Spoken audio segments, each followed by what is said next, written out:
here. This is, of course, a workshop meeting, and we'll follow our normal and regular procedures of going through every item.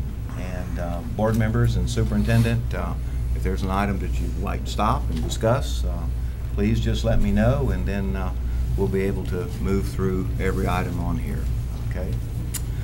All right, so first of all, of course, will be the opening, then the approval of the agenda, and we have no agenda changes at this time. Recognitions, there are none. Visitors, there are none. Public comment, of course, we don't yet know. And then we move to item, or section 6, that would be 6.1, appointment of administrative assistant to the superintendent, and that is recommended by the superintendent. Any questions or comments? Mr. Bryant? Mr. Chambers, so this would be, is this basically Amber? Yes, sir. Amber 2.0 basically is how we're going to call this? This would be Amber, yes, Amber 2.0, where she would be working with me in that capacity. All right. And this is only going to be through the rest of this fiscal year, correct? Through the rest of this fiscal year. Then when we get to the budget process, she would be in that position, and then we've reassigned another person with an employee here in the school district, and they will be with that individual. And a quick shout out to Amber. I know she's had to step up to the plate even more so. Just let Ms. Floyd know how much we appreciate her. She's working extremely hard. Thank you, I will. And because it's an administrative assistant, the public might be interested in knowing some of the parameters, if you will, of this position. And so I have a couple of questions that perhaps Mr. Chambers, you or Ms. Maxey might can answer. The first one is this a annual contract, or what kind of contract does this person receive? Ms. Maxey? And of course, we may know some of these answers, but the public, for the public's interest. So it is an annual contract position. Annual contract. Yes, it's All on right. the professional technical scale, so that is an annual contract Okay. position, just like an administrator position. And is this position a member of the bargaining unit? No, it is not. All right. Very good. Any other questions, board members? This is, I guess, related to the double fill that we'll see Yes. later down the line. Yes. Yes, sir. Okay. That's right. And that's just a temporary, but we'll get to it. Thank you, Mr. Justin. Yes. All right, thank you, Ms. Maxey. Yes. All right, so then moving on to section 7, committee and staff reports. 7.1, in-county travel paid for the period of January 10 through January 23rd, 2019, presented by Mrs. Rita Scallon, Chief Financial Officer.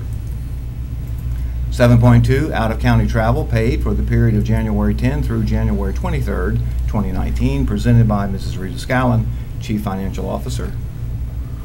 Then moving on to section 8, consent agenda. 8.1, approval of consent agenda. 8.2, approval of the minutes of workshop meeting of January 24th, 2019. Minutes of the regular meeting of January 28, 2019, recommended by the superintendent for approval. 8.3, appropriation of District 4 school board member capital outlay funds to Meigs Middle School for picnic tables and outdoor table umbrellas in the amount of $1,679.44, presented by board member Tim Bryant and recommended by the superintendent for approval.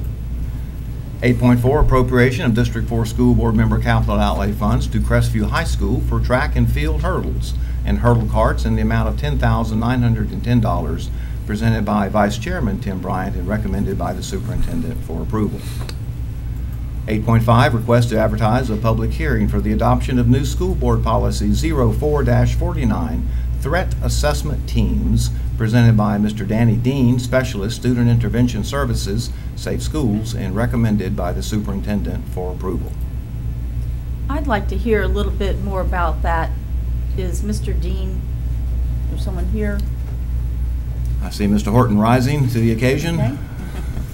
And I can help too. Yes, sir, Mr. McGinnis. So Mr. Dean has worked extensively with Mr. McGinnis in developing this policy. It's a requirement of districts, and it sets forth specifics about our threat assessment teams. They are in existence at each school and will include the principal, an SRO at the school, someone involving having a mental health experience, and then someone with instructional experience, which would most likely be a teacher. Those committees are already formed, and they are actually meeting monthly. We are, because of the legislation last year, working to get caught up with the requirements and mandates, and I think that from what my understanding is, we're doing a great job in this district relative to the state with regard to this, and some of the things we're doing are being presented out as models. So I want to commend Mr. Dean on doing that, and Mr. McGinnis has some comments too as well, and we'll be happy to answer any questions. Any other questions for Mr. Horton at this time, board members? I just have, not a question, but I have a comment. When I was at FSBIT a couple weeks ago, and I even sent this to my fellow board members, one of the things that stood out for Okaloosa County, and we were actually complimented on, was the fact that one of the reasons why this legislation came to be was that schools didn't have these in place. People didn't know where they were supposed to go, what they were supposed to do, but Okaloosa County was one of the leaders in this, and we were used as an example of what school districts should be doing even before all this happened in Parkland last year. So I think it's awesome that our school district took action years ago to try to get this up, but complying with this new law, we're pretty much already on track to do that. So I commend Mr. Dean for stepping up and doing his part to get everybody on track too. Yes, sir. Just to add on to that, we want to make sure Sheriff Ashley served on that commission, and so a lot of what came out of that commission in terms of the things that are happening in schools now are based on input that he provided, and that of course is based on input that was given to him by the folks in our schools, our SROs, our administrators, and so we're very appreciative of having that avenue to be able to share what we're doing and get that feedback. Anything else, colleagues? All right, you might be back, but Yes, thank you, sir. Mr. Horton. Mr. McInnes, I think you referenced you have some remarks. I just want to confirm this will meet the statutory requirements for the board policy to be in place. We are also working on a separate set of procedures that will be more of the operational part. Those will be done at administrative levels, and certainly the board will be briefed on those when they're completed. But so there'll be two components here: the policy the board will adopt, and then administrative procedures that the policy allows to be developed that will be used in the schools for the operation of these teams. And I would just add, for my little comment on this matter, that I'm certain that the superintendent will be discussing this with some greater detail with the administrators in the school district, because there are some compulsory requirements for administrators to complete various actions and forms to have those submitted in a timely manner. And I'd also suggest that members of the public might take the opportunity to take a look at this policy, because there are some statutory requirements, and there's even some additional information that schools can request regarding particular matters that are enumerated in this board policy. So it's quite a change in some respects. And Mr. Chambers, I know that you're having those meetings with your administrators regularly, and when I saw the compulsion to complete the form and return those, I know that you'll be discussing that with them. Okay. Yes, sir, and in an effort to keep the board informed as well. So yesterday we had a principals meeting, and I had reached out to Sheriff Ashley, and as you know, we have a great relationship with the Sheriff's Department. So the Sheriff was at our principals meeting yesterday, shared some great information as it pertains to safety, as it pertains to threat assessments. And then Mr. Dean also did a great job of sharing information, continued information with our principals, went through many of those forms that you're discussing, and that is something that we are going to be doing regularly as we go forward, because as Mr. Dean eloquently shared yesterday, some of this is outside the norm for educators. That's right. So we have to continue to do a good job of really helping our principals, assistant principals, be as knowledgeable as we can as it pertains to some of this. So I was very proud of Mr. Dean yesterday, and of course the Sheriff did a great job. Excellent, excellent. And I would just tack on to that some of these definitions certainly are different and very inclusive. What are we going to do to help parents understand that fine line between a child playing and saying, oh, I'm just going to kill you, or I could just shoot you, and having parents understand and have conversations with your children about how very serious those things are in today's world. And I'm so glad you said that, Dr. Kelly, because you are absolutely spot on, and that is something that we also talk to administrators about, so we got to be vigilant of that. But even specifically yesterday in the principals meeting, we went over scenarios. So different very good. scenarios of what constitutes a threat, for example, high school versus middle school versus kindergarten. Right. So we had some great That's discussion good. on that. So I think you're right on top of that. Good. And I'll just say, of all the, of course, now I'm old, but in all the courses I ever took for this business that we're in, I don't remember taking one on school safety. And so Yes, sir. I'm agreeing with what you're saying. This is a new area for educators, and we have some learning to do here. Yes, sir.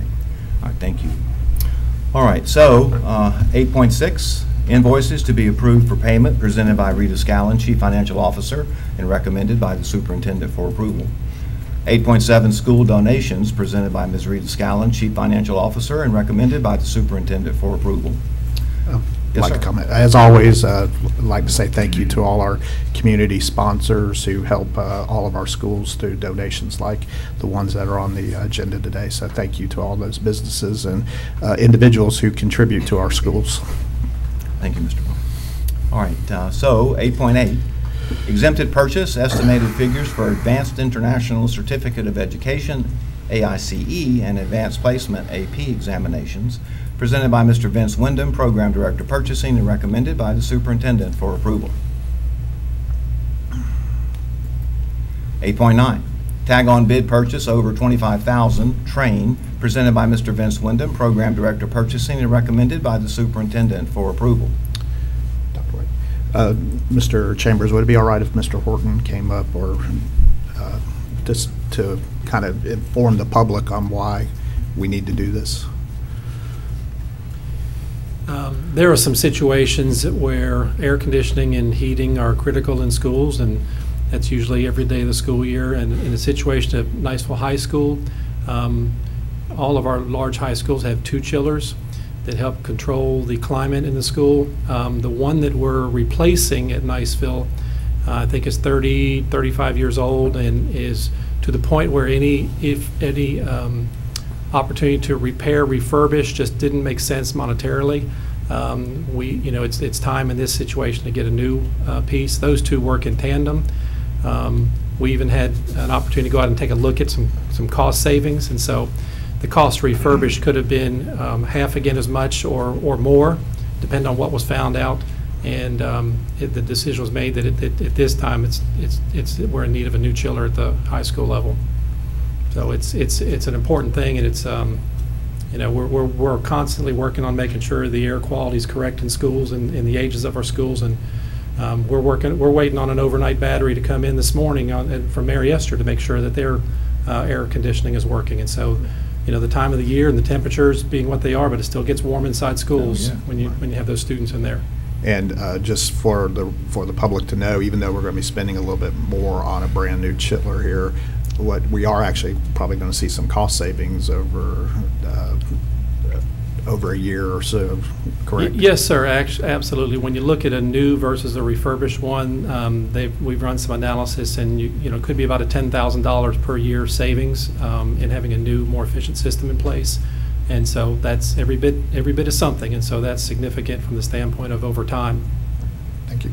Yes, sir. Mr. Horton, was this already somewhat in our capital funding, where we do we have money that in case these kinds of things, or was this something we had to kind of come up with money for? So that's a great question. So thankfully, with Ms. Scallon's situation, we have a 5-year capital budget plan, and she can speak to it. But some items that we project and foresee are in there as line items for replacement or repair. In this case, with the Niceville chiller, it was not. But my understanding is there were, and this kind of predates me a little bit, where there are always project contingency funds for such emergencies. And so that's where this particular item came from, and it's the larger dollar item of the 3. So unless there's something else to that. The other piece is that it makes it all the more important that when we identify things like the student safety issues and the single point of entry, that we've got money now that's clearly earmarked for those things. So it's not taking from there to do this. It's a project contingency fund. It's always prudent to have something available. Great. Okay. Thank you. Yes, ma'am. And if I might add, Chairman, Yes, sir. the cost to refurbish was going to be over $200,000, and then you've still got a 30-year-old machine. That's right. You know, so it just didn't make sense to go in that direction. And as Mr. Horton said, this is technology that's 30 years younger, and the electricity savings will be pretty substantial. More efficient. Good, good, excellent. Thank you, Mr. Destin. All right, so then moving on to item 8.10, tag on bid purchase over 25,000 train, presented by Mr. Vince Wyndham, Program Director Purchasing, and recommended by the Superintendent for approval. And Dr. White, I Sure. do apologize for jumping one That's all right. item ahead, so. It's okay. I've done the same thing. All right, so with no further comment, then we'll move to 8.11. Tag on bid purchase over 25,000 train, presented by Mr. Vince Wyndham, Program Director Purchasing, and recommended by the Superintendent for approval. And then 8.12, Air Force Junior Reserve Officers Training Corps, AFJ-ROTC, Memorandum of Agreement, MOA, for Choctawhatchee, Fort Walton Beach, and Niceville High Schools, presented by Mrs. Sheila Lightbourne, Secondary Director, and recommended by the Superintendent for approval. All right, now moving on to Section 9, Superintendent's Human Resources Recommendations. All right, 9.1, this is an information item requiring no action. This would be employees on administrative leave, presented by Mrs. Lindsay Maxey, Program Director, Human Resources. 9.2, again, an information item and no action required. Deferred Retirement Option Program drop, presented by Mrs. Lindsay Maxey, Program Director, Human Resources. 9.3, request to double fill the administrative assistant to the superintendent position, presented by Mrs. Lindsay Maxey, Program Director, Human Resources, and recommended by the superintendent for approval. Any comments or questions? Well, I think we talked all around it, I think, a while ago. Yeah, we got that. All right. 9.4, out-of-field report for 2018-2019 school year, presented by Mrs. Karen Peak, Program Director of Professional Services, and recommended by the Superintendent for approval. 9.5, personnel recommendations, presented by Mrs. Lindsay Maxey, Program Director of Human Resources, and recommended by the Superintendent for approval. 9.6, employment separations, presented by Mrs. Lindsay Maxey, Program Director, Human Resources, and recommended by the Superintendent for approval. 9.7, employee transfers, presented by Mrs. Lindsay Maxey, Program Director, Human Resources, and recommended by the Superintendent for approval. 9.8, employee termination, presented by Mrs. Lindsay Maxey, Program Director, Human Resources, and recommended by the Superintendent for approval. 9.9, employee suspension, presented by Mrs. Lindsay Maxey, Program Director, Human Resources, and recommended by the Superintendent for approval. 9.10, employee suspension, presented by Mrs. Lindsay Maxey, Program Director, Human Resources, and recommended by the Superintendent for approval. 9.11, employee suspension, presented by Mrs. Lindsay Maxey, Program Director, Human Resources, and recommended by the Superintendent for approval. 9.12, employee suspension, presented by Mrs. Lindsay Maxey, Program Director, Human Resources, and recommended by the Superintendent for approval. 9.13, reinstatement reimbursement of sick leave due to line of duty illness, injury, medical examination, presented by Mrs. Lindsay Maxey, Program Director, Human Resources, and recommended by the Superintendent for approval. 9.14, leave without pay, presented by Mrs. Lindsay Maxey, Program Director, Human Resources, and recommended by the Superintendent for approval. I might just have a Yes, ma'am. comment. It might be helpful, particularly on Monday night, Mr. McGinnis, if for the public's sake, when someone is arrested, that we have a particular procedure that we follow, that there's almost a duality of process, that we don't just put people on leave without pay, without due process, and all of those things that fall in order. Okay. So you're asking the attorney to Yes. talk a little bit about how that process works? Okay. Okay. And of course, the board policies that are relevant to that process, including the Florida statutes that give us direction on how we're supposed to do that. Right. It's not just a choice. That's right. It's It's a requirement. mandatory that we follow those. All right, very good. All right, so then moving on, Section 10, discussion agenda. At this time, there are none there. Section 11, construction program owners, representatives, business. Mr. Destin, you're fulfilling that for us, and if you Yeah. have something you'd like to share. We've got the air conditioning business is on up the agenda, and Monday is our construction meeting, and we'll be taking up a couple of issues, one to do with security, and we will have a report back for you shortly. Probably Monday night even, Yeah. possibly. All right. All right, very good. Yes, sir, Mr. Bynum. Mr. Destin, because of sunshine laws, this is the only time we can talk. Exactly. Right. I would ask if the construction committee could take a look. Of course, we have a great need of infrastructure throughout the county. Of course, you know, I know we've done a lot at Richburg over the last couple of years, but, and I know you know that they have a space over there that used to be the old, if those that went to Richburg Middle School, it used to be the office space. There's two, it's empty, of course, but I'm also concerned the safety hazard that it could contribute to. Even though we don't have kids going in there, we keep it locked. But I would like to see if maybe what we can do in the future to utilize that space for the good of Richburg School. I know Ms. Harrington and Ms. Rookman had mentioned some things that we could look at. Now, again, we know we just can't just go like that and make it happen, but if there's any way we can look at that particular office space and what we might be able to do with it. I'd be more than pleased to make that a topic, and I've been up there quite a lot also, and I know exactly what you're talking about, sir. and it would be wonderful if we could do something Yes, sir. to make it where we could use it. Okay. Thank you. And Mr. Chambers, certainly as superintendent, we would appreciate your staff's input concerning what Mr. Bryant's request addresses, and what it might be that how we might could accommodate Mr. Bryant's request. Absolutely. So, all right, thank you, sir. Anything else, board members, on section 11? All right. Moving on to section 12, information technology seat management contract.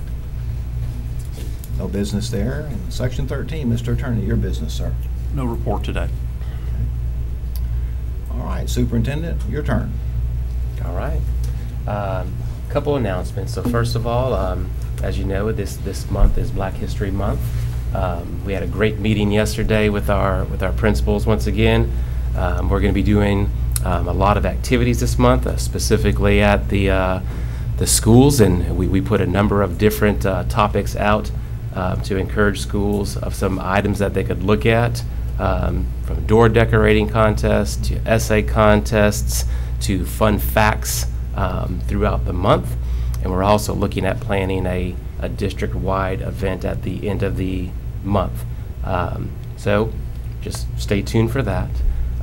Also, we're already underway in terms of planning for April. April is Autism Month, and that is something that we're having conversations with our schools, and we're having conversations with those in the community as it pertains to autism and the things that we can do at the school level, and once again, some things that we can do at the district level. We are in the initial plannings of a fun run, a district fun run. I was encouraged to say not a 5K because some people might get, on the school side, might get a little discouraged on the 5K distance. Well, you already said run. How There you about go. walk? Yeah, fun walk. So continuing to bring awareness. Roll. I may have to train for that as well. But continuing to bring awareness to autism and the support that we can have with the school district. So stay tuned for more activities of some things that we're going to do in the month of April. Also, you may see that the governor has taken some action over the course of the last week. One of the pieces that he is looking at right now is the Best and Brightest program. He's going to have some revisions that will be coming out. You know, that's been a topic for us, and there's potential changes to where some of the monies could be reconfigured towards Title I schools and personnel in Title I schools, but all the details are not out. But as those details do come out, I'll be certain to keep the board informed, to keep our teachers informed as well. Also, the governor has made a declaration that we are ending Common Core, and he even rightfully said Florida doesn't necessarily have Common Core, but some of our standards might mirror some of the standards within Common Core. So I do want to be very specific on this one. As you know, we switched to these new standards a number of years ago. Our teachers have worked extremely hard in learning these new standards, mastering these new standards, and the types of instruction that goes towards these new standards, especially in the ELA, in the math. And to say that they have been anything less than phenomenal in terms of going towards these standards would be an understatement. So with this shift, I believe in the declaration it says by January 1st of 2020, the governor would be receiving recommendations on these new standards. And then I think, as we know, if history is any indication from the last time we switched standards, so January 2020, Dr. Kelly's been a part of a lot of these standards revisions as well.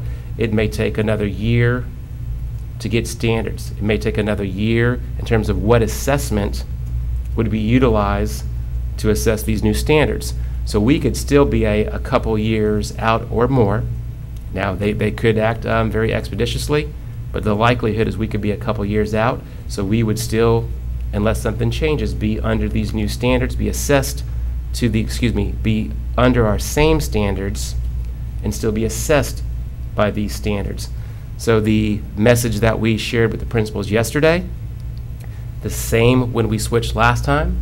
We're going to stay the course. We are not going to go to our teachers and say, hey, we're going to switch to this or anything right now. We're going to continue doing a good job for our students and teach the way that we teach, and our teachers are doing a phenomenal job doing that. So I just wanted to bring that information, and as things change, we'll definitely keep the board informed. We'll definitely keep our teachers informed as well. We had a DOE visit, as I shared with you, the last board meeting, that I've asked the Department of Education to come in and look at our ESE programs and look at some of our schools. When the Department of Education comes in, they have a formula, so to speak, and they tell you, here's what we're going to do, for example. So they wanted to visit 2 schools, and so we did that. We visited Silver Sands and we visited Kenwood. They wanted to speak to administrators. They wanted to speak to teachers, parapros, and parents. So we did that as well. We had a debrief yesterday, and we received some excellent feedback from each of the different areas, from administrators to itinerants to teachers and to parents. So there was excellent feedback. The Department of Education will be creating a summary report that they will be getting to us. I asked that they put something in writing back to us. So we will be looking at that, as well as we've taken our own notes as well. So I am encouraged that there's some good things I think that we can glean from this visit. There's a number of things that were accommodations, things that we've done very well, and there are some things where I think that we'll have to look at doing some things differently. So as we go into the 2019-20 school year, there will be some things that will look differently. And as we finish the rest of this year, there are going to be some things that we're going to do as well. But very much waiting for that report in writing. If we have it by Monday, I'll be sharing that report at a board meeting. When the report does come in, I'll share it with everybody as well, plus share it at a board meeting, and we will be very transparent to our parents, to the public, in terms of this summary report. So I was pleased that there were positives, and I am encouraged that there's some areas where we can do better. Thank you. Very good, Superintendent. Any comments or questions, board members? I would just say thank you to Mr. Chambers and and his staff for addressing this. And I know when we talked, I mentioned this was something I thought we should be addressing, and you were one step ahead. So I know I appreciate that, and the parents of those students will appreciate the fact that we're being proactive and trying to make their education a priority. Yes, sir. And their safety as well too. So. And Dr. White, do you mind if I say one other thing? No, please, go ahead. So I know that there were some parents who may have been disappointed that they weren't in the parent group when the Department of Education, when they came to have the conversation. So they were very specific on the number of parents per school. But just like I've shared with the parents who have called, and we had a good conversation, so we, the district, so we are going to the north end, central end, south end. So Mr. Palmer is setting that up with schools, where we will be talking specifically with ESE parents. So we will not just do that one time, we will do it another time as well. and we are formulating an ESE Parent Advisory Committee to receive input from our parents. So that is the second thing that we're doing. But even with the ESE Parent Advisory Committee, not every parent can be on that committee. But we are looking at getting parents from each part of the district and comprised of different types of schools as well. So we're very much trying to be certain that we hear from our parents, but not only our parents, but we also hear from our principals dealing with ESE, and that we hear from our teachers and how we can support them better. And what we do know in all of this is our ESE teachers are working extremely hard. A number of you were either at the school or principals at schools, and of course involved board members and parents. Our ESE teachers work extremely hard for their kids, and I don't think that that needs to be lost in this equation. When, in regards to the changing standards, you know, we talk about the governor's changing from Common Core, our standards and everything. So, you know, I think several of us on the board have been around a long time, going back to HSCT and all those and everything, and it's challenging, but when they look at those, they don't wipe everything out. So many things stay. I mean, you still have to teach a student how to read and how to write and those kinds of things. And the assessment changes, you might call it FCAT one time and, you know, FSA, but I think it's good. I think that we're, you know, moving to some things, and I think the technology piece is going to play. You know, when we had the other standards, now we have a lot more in technology, career education. All those things are going to play in that. I do have a question, Mr. Chambers, and I don't know if maybe Ms. Lightbourne, textbook adoptions. In the light of seeing this change coming, are we still going to move forward with, I think we have math scheduled right now, and are we going to still make that investment, or are we required to make that investment? Is that a proper thing to do now, knowing that we're going to spend a lot of money, and then, you know, those textbooks now are so correlated to all the standards with the extra things they do, the going to the web and everything. Could you address that, please? So I'm going to make an initial statement, but come on up, Ms. Lightboard. So that is something that we've already been talking about, and it goes, and part of the decision is going to be made based on what I shared in terms of when will these new standards actually take effect. So we have to balance that with our current standards, and our current textbook will end. Now, Ms. Lightbourne's had some conversations with some of our textbook companies as well, but most times a textbook adoption ends, so now you're kind of in flux. So now what? But Ms. Lightbourne. So we have received information from most of the textbook companies saying that if and when the standards change, they would give us supplements, they would do crosswalks, they'll do whatever they can in order to meet the new standards. Also, we have to do something for our K-6 at a minimum, because those are consumable books. So they don't have a hardcover book to fall back on. So we will have to do something for those. We talked this morning about going forward. We're right in the middle of the adoption. Yeah, that's what I so hear. We would go forward with the adoption, but we don't have to buy. So we would look at what we would then buy. But we do know that our elementary, we'd have to do something because those are consumable books right now. So, but we have an assurance from the textbook companies as well. We're waiting to hear from DOE. DOE has not said anything. I heard this morning that one district has put forth a resolution asking for information about the textbook adoption from the governor. I don't know what will come of that. So we're waiting to kind of hear, but we'll continue to move forward with the adoption, so we'll have it in place and ready to go when, if needed. Okay, because I would think that would be statewide. They need to address that before you get all those books. And, yeah. But certainly the ones that are consumable, you have We to would work. have you to. Okay, Yeah. thank you. Appreciate it. You're welcome.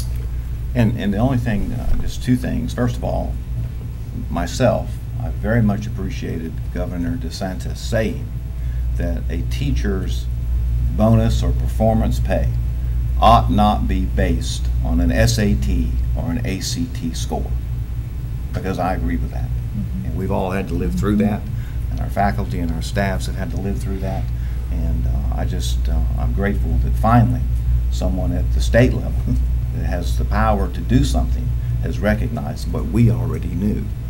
The other piece of that is regarding Common Core and the standards. We might find that the state will suddenly realize how many hundreds of millions of dollars has been spent in developing the Sunshine State standards, and then the Common Core standards, and then the new Florida standards, coupled with the cost associated with evaluation, coupled with the cost of all the exams and the test development, that we might find the state might make a decision that we did long, long ago when we use a national standardized test, and those standards and those things already exist, and thereby wouldn't cost quite the same. But it'll be interesting to watch to see what the state chooses to do, because my understanding is that the state is not exactly flush with money, at least in terms of looking at some of the budget projections that we've already seen. So it'll be interesting to see how they navigate the shortfall of funds with the need to develop new standards and new evaluation instruments. And along that line, I was at Advocate 2019 recently, and one of the gentlemen who spoke said that his interpretation, and he guarded against being too interpretive, but what he is reading into that is that the governor is really involved and very much behind workforce education, and that when he commissioned the commissioner and his staff to review the standards, that it was with a lens of looking at the standards to see where and how we were encouraging workforce development, and that perhaps might be the emphasis that we see. And this gentleman said that he certainly fully understood it would be a process, perhaps a lengthy one, and encouraged districts to go forward just as you described and not make any rash interpretations or decisions or movements. So, and he fully supported that the governor would reveal to the districts exactly what he meant, and that it might not be as rapid or as involved a change as we are interpreting right now. But particularly I liked the idea about the workforce development. I personally think you'll see more kids stay in school. You won't have a dropout because we'll direct them into something that interests them. You know, and with the different pathways to success. I liked what I heard. Since I'm talking, can I go ahead and add one more comment that I heard that I think, particularly Ms. Peak in your department, will, and actually I brought a handout back for you, but I forgot it today. Interesting to me about teacher certification, because that's certainly a struggle that principals deal with, is getting certified teachers in the right position for the openings they have and making all that puzzle work. There was a lot of discussion and encouragement about their looking into teacher certification and the general knowledge test specifically, and perhaps giving a lengthened amount of time for teachers to pass that component, and or reviewing that component altogether, and understanding that we don't seem to have as many people going into the education field right now because of all the other interest and investment in other areas, so that maybe they would scholarship students going into education to the tune of $5,000 a semester, so to be an encouragement to young people to go into education.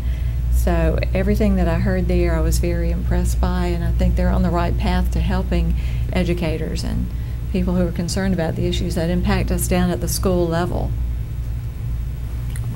Thank you, Dr. Kelly. Anything else, Superintendent, board members? So I do have one other piece. So on that, and so I'm encouraged, and I think we have an opportunity in Okaloosa County to be a part of this, process when it comes to whatever these new standards are. So I'm encouraged by that. My understanding is, and of course I'm just one person here, my understanding is that the governor does want to get this right, wants to talk with teachers and other stakeholders and truly talk with those individuals. And I go back to the teachers who take the brunt of this, so to speak, and just as this is passionate to me. So you think about, we had FCAT, Right. we had FCAT 2.0, Right. then we went to PARC, then we went to FSA. So you think about all of those things. We had Sunshine State Standards, then we had the another form of Sunshine State Standards, then we went to Common Core, then we went to the Florida Standards. Amidst all of that, we had multiple textbook adoptions. The textbook adoptions at the very beginning were lacking because they weren't prepared for these new standards. So teachers had to navigate all of that. We've had professional development for teachers to try to help them in those areas, but even when you have that additional help, that's also a stressor as well. So what our teachers have gone through has been amazing in terms of the way that they've handled it. But now you take this new piece here, but the piece that I'll be encouraged with is I think that we may have an opportunity to be a part of the process where we were not a part of the process before. So that gives me some encouragement. Yep, and I would congratulate the chairman on being diplomatic when he said the amount of money spent rather than the amount of money wasted. Well, you're more eloquent than me, Mr. Yes, Justin. I'm quite pleased that our new governor appears to be cognizant of that fact, and hopefully we will go into a new era on this constantly ping-ponging of standards. Yes. All right, thank you, Mr. Destin. Yes, sir, Mr. Bryant. Mr. Chambers, first of all, I apologize, I'm just throwing this on you, but the other day, I understand at Walker Elementary School, we have some issues with traffic there. Am I correct that you spoke with Mayor-elect J.B. Whitten the other day?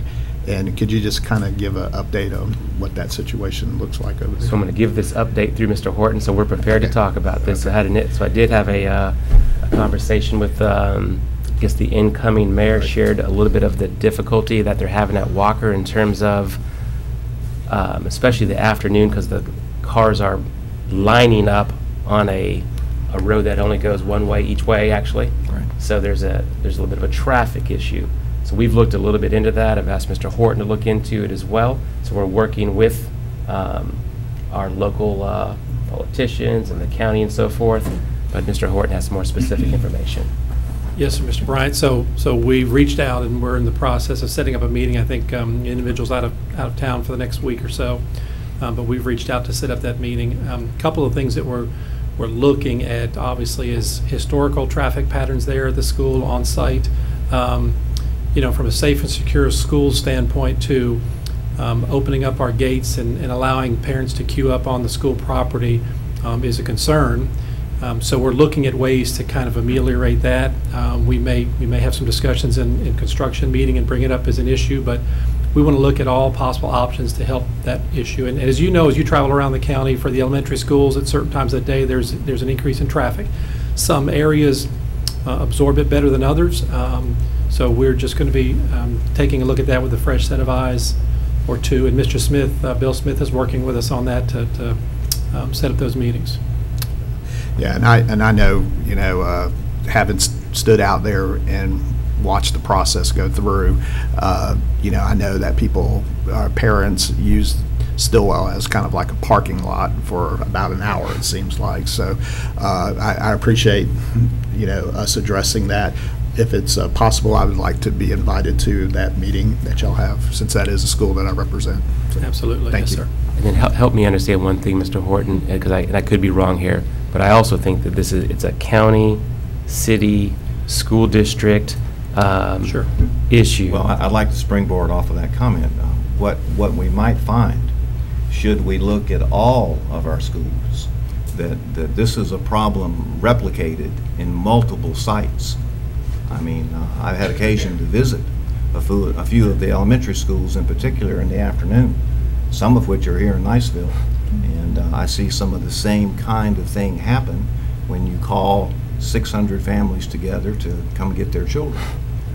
And so we might find that if we look at multiple sites, that it's not unique to Mary Esther or La Rosa or even Walker, that it's a problem that transcends just these three sites. But I'll leave that up to you, Superintendent, Yes, sir. to see if it's something that's an issue everywhere.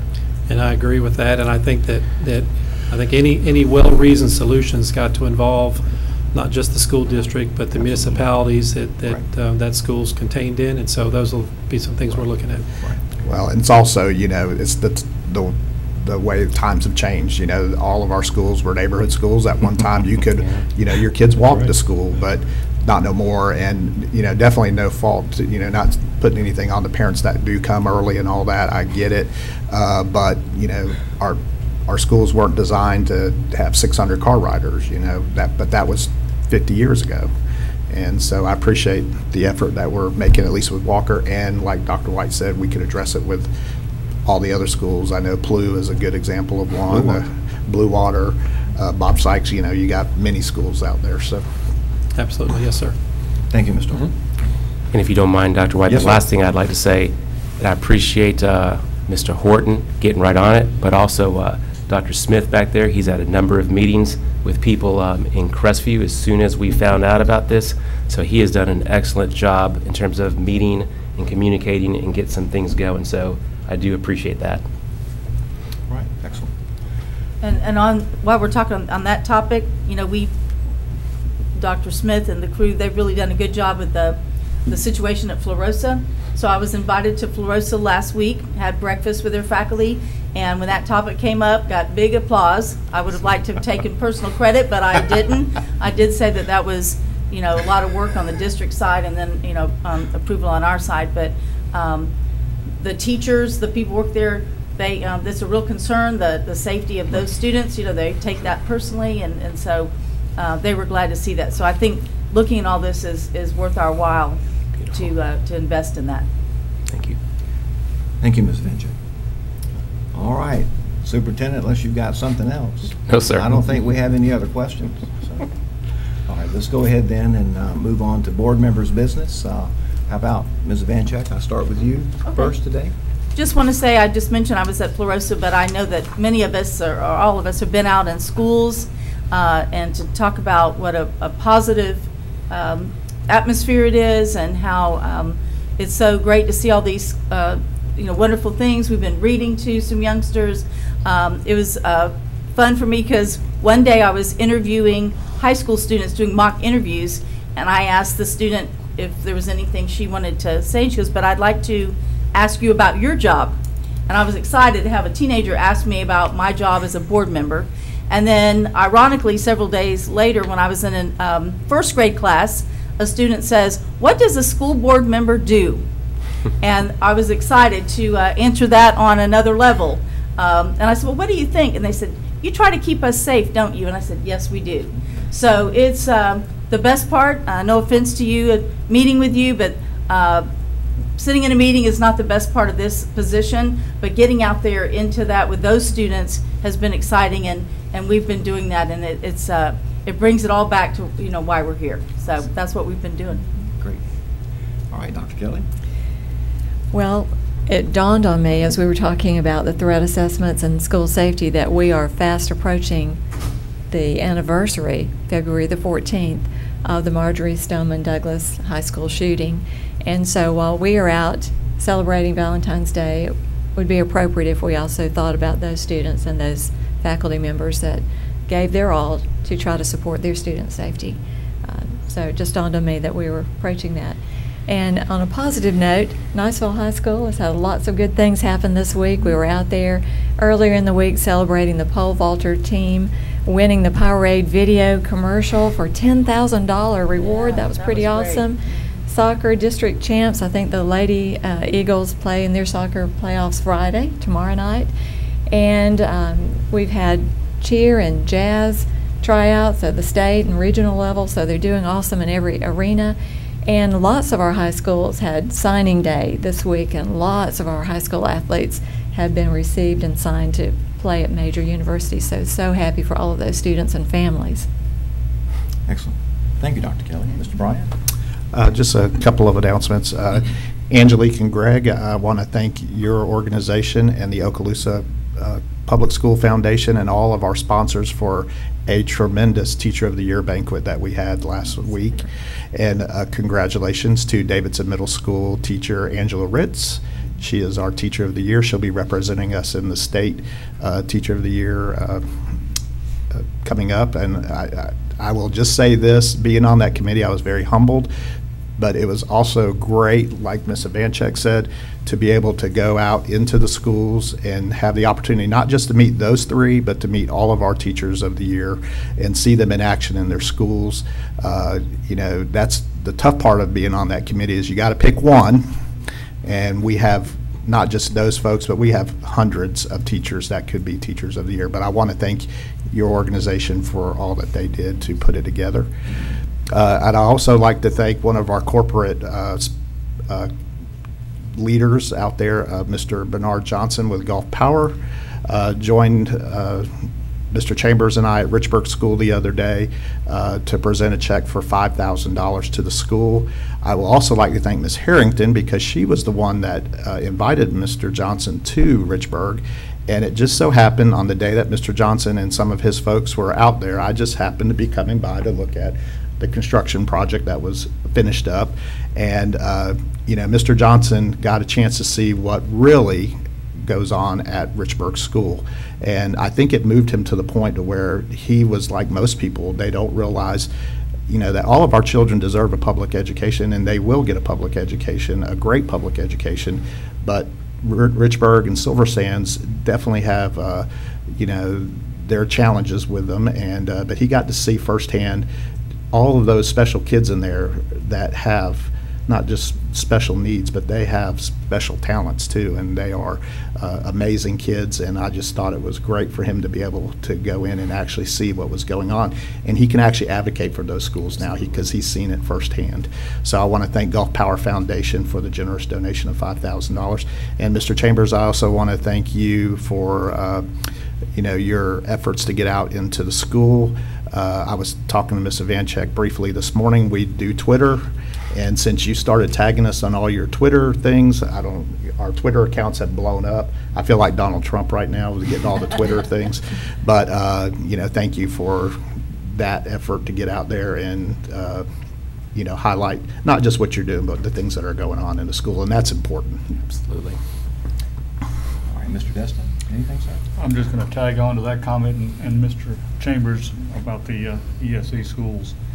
I've spent a lot of time in Silver Sands and some at Richburg, and you will not find a more dedicated bunch of teachers and staff. They have their hearts and souls dedicated to it. I'm glad that we're doing the outreach of ESE advisory panels. That'll be a big step. But as I've told many of them there, after watching them work with the children, that they have a free pass into heaven already waiting on them when they get there. You will not find a more difficult job or a more dedicated bunch. We have to guard against any abuses, of course, but all in all, they are truly to be admired. Thank you, Mr. Destin. And the thing I would say, kind of following up on some of the other comments about your new administration, Mr. Chambers, is that I very much appreciate the information flow that you've established with me. And although I don't know, I haven't talked to my colleagues, I suspect that you are communicating. I've seen some affirmation head nodding going on with them as well, and I just appreciate that, and I want to say that so far I haven't been surprised, and I very, very much appreciate that. All right, so I think that takes us to the conclusion of our meeting, unless, Superintendent, you have any other business? Yes, sir. Okay, and Mr. Attorney, you got anything else? Anyone else have anything? Board members? All good? All right. This meeting is adjourned.